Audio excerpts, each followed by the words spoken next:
Cara, isso aqui é uma grande divisão, tá? Classe gramatical e função sintática. Eu gosto de falar para meus alunos que são duas, como que eu posso dizer? Duas ferrovias, não é ferrovia não, mas trilho. São dois trilhos na língua portuguesa, duas locomotivas aqui andando juntos, tá? Normalmente quando a gente dá aula presencial, normalmente o curso ele divide, né? Português 1, português 2, mas esses dois professores, né? Essas duas locomotivas precisam andar juntos. Qual é o trilho? Um trilho é a morfologia, um trilho são as 10 classes gramaticais e o outro trilho, as funções sintáticas. Então eu preciso saber que existem essas duas grandes áreas da língua portuguesa. Então, por exemplo, substantivo, adjetivo, por outro lado, eu sei o que é um sujeito, sei o que é um predicado, que são as funções sintáticas.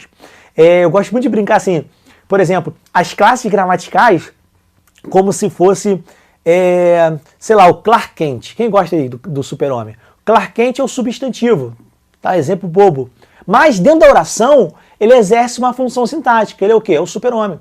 Ou seja, ele pode ser um sujeito, pode ser um predicado. Então você precisa conhecer as classes gramaticais, porque elas, dentro de uma oração, tudo bem, em regra, terão determinadas funções. Eu sou o Tiago, aqui eu sou professor, tudo bem? Aqui eu sou professor. Lá no doutorado que eu faço, eu sou aluno.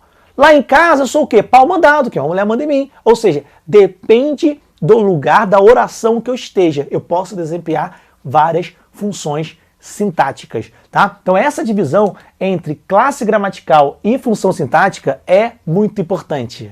Aqui uma teoriazinha para vocês, né? Morfologia, classe gramatical, por exemplo, substantivo, verbo, advérbio, pronome, numeral, ou seja, as 10 classes gramaticais, tá? É isso que basicamente é colocado em evidência junto à parte morfológica, classe gramatical. Bom, olha essa frase aqui, que coisa lindinha aqui, ó. João comprou um carro.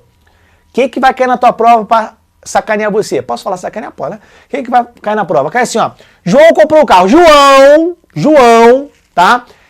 Sintaticamente é um substantivo. Certo ou errado? Quem? Errado. Por que é errado, professor? Simples, porque João, ele não é sintaticamente um substantivo. Ele é sintaticamente sujeito da oração. Olha como é que sintaxe está de um lado do trilho do trem. Lembra disso? Tá? Claro que ele é um substantivo, mas ele é um substantivo do ponto de vista o quê? Gramatical, do ponto de vista morfológico, tá bom? Muitas bancas pegam a palavra morfologia, né, e colocam como gramatical. Então, gramaticalmente, João é um substantivo. Tudo bem? Tá? E aí, da mesma forma, comprar. Comprou ali que está no pretérito perfeito. O que é pretérito perfeito, professor? Daqui a pouco. Ó, comprou, gramaticalmente é um verbo. Tá? Gramaticalmente é um verbo. Tá? Um é um artigo indefinido. E carro, um substantivo. Tá? Então, o que a gente fez agora? Nós fizemos a análise o quê? Morfológica. Tá? Fizemos uma análise morfológica. Por quê? Porque existe a análise sintática também, tá? Então, é aquele slide bonitinho que eu botei para vocês aqui, ó. Essa dicotomia é muito importante, análise gramatical e análise sintática. A análise sintática está preocupada com o estudo das orações, tá? Eu preciso entender a oração, tá? E dentro dessa oração, aquelas classes gramaticais terão funções sintáticas, tá? Então, quando eu falo João comprou um carro, João, sintaticamente, é um substantivo? Não, professor, não. Sintaticamente, ele é sujeito. Beleza.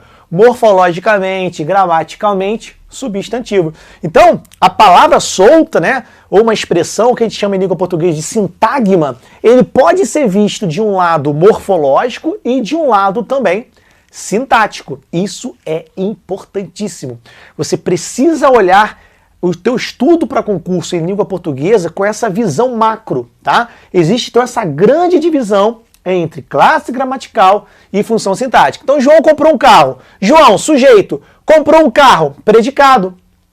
E esse sujeito é simples, é composto, é indeterminado, é oculto, nós vamos estudar. Esse predicado é nominal, verbal, verbo nominal, nós vamos estudar, tá? Um carro, Um carro, se você parar para pensar nesse sintagma aqui, um carro, é um artigo, gramaticalmente, tudo bem? Carro, substantivo, gramaticalmente, mas os dois juntos, tá? Eles exercem uma função sintática de complemento do verbo comprar, que nós chamamos de objeto direto. Nós vamos estudar isso com calma aí no nosso curso, tá? Então, o que eu quero passar para vocês é, existe essa análise gramatical e sintática, que as bancas lá no edital podem chamar de análise morfossintática. Morfossintática, por quê? Porque é junção de morfologia e sintaxe. Quando a análise sintática é feita junto à morfológica, tá? Ela recebe o nome de análise morfossintática, ou seja, a união aí das duas.